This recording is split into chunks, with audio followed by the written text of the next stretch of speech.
Bonjour, dans cette vidéo, on va étudier quelques applications de compteurs. On va en particulier étudier et traiter le compteur en nano, et le compteur Johnson. Bon, je vais commencer par le compteur en nano. Il est formé de 4 bascules. D. 4 bascules D, les voilà.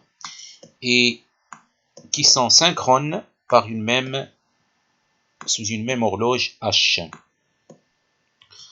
Alors, ils sont alimentés par une même horloge.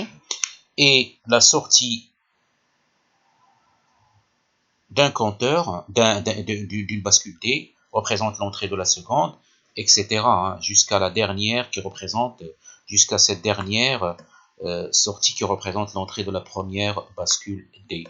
Alors là, remarquez qu'il y a une porte AND, et l'horloge que j'ai appelée H ici n'est validée à l'entrée que si I est égal à 1.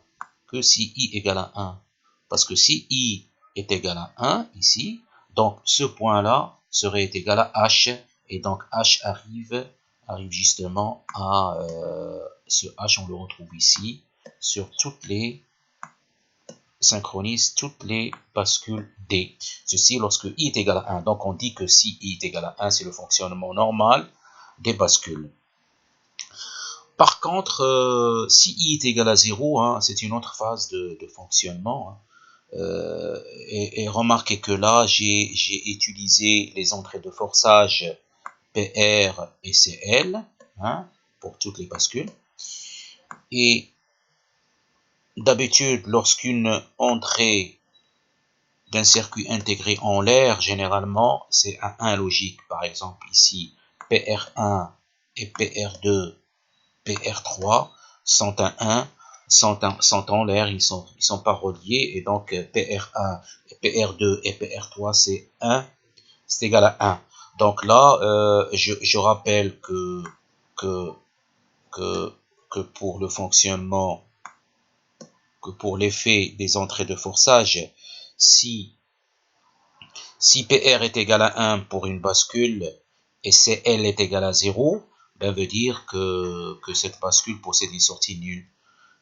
CL, c'est l'entrée de forçage égale à 0 de la bascule, et PR, c'est l'entrée de forçage à 1.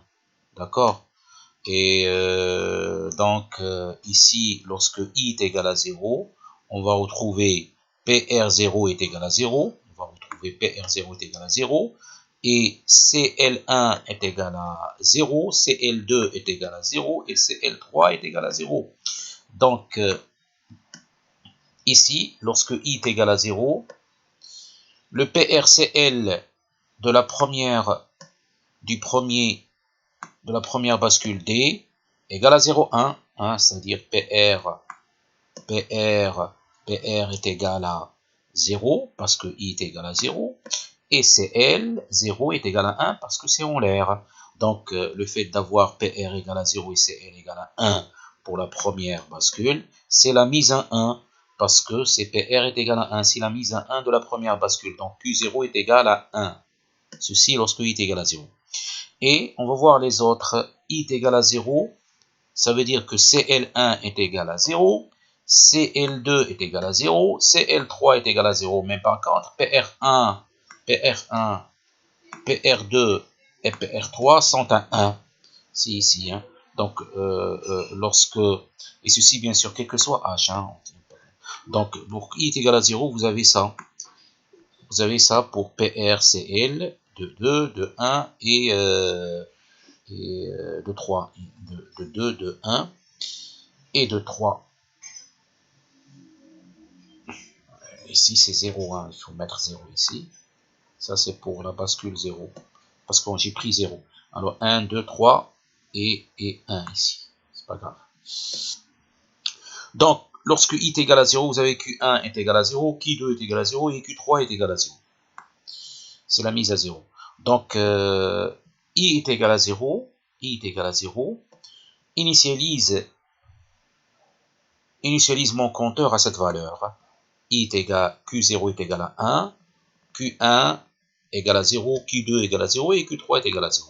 Maintenant, lorsque I est égal à 1, j'ai dit tout à l'heure que c'est le fonctionnement normal du compteur. Et donc, I est égal à 1, I est égal à 1,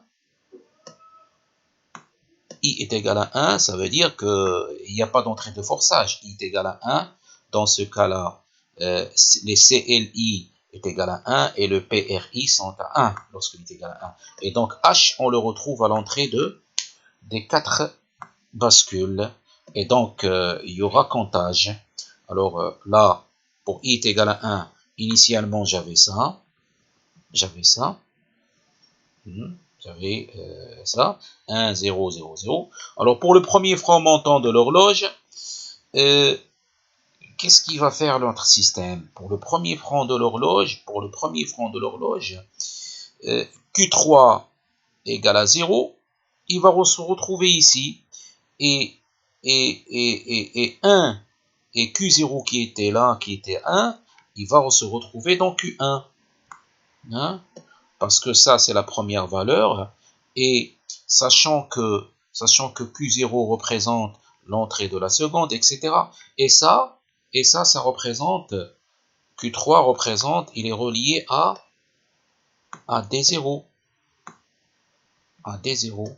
Et donc Q3, on le retrouve sur Q0, et ainsi de suite.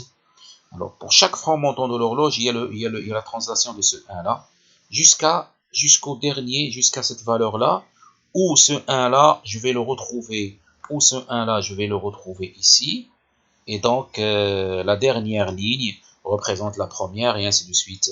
Donc, on a combien d'états différents? On a 1, 2, 3, 4 états différents.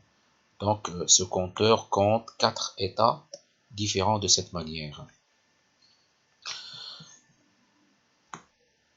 Voilà. Donc, c'est ce qu'on appelle le compteur en nano. Ce qu'on appelle le compteur en nano est réalisé par 4 bascules. Donc, il compte 4 états différents. Donc, en général, si vous avez un compteur en nano où il y a n bascules, il va compter n états différents.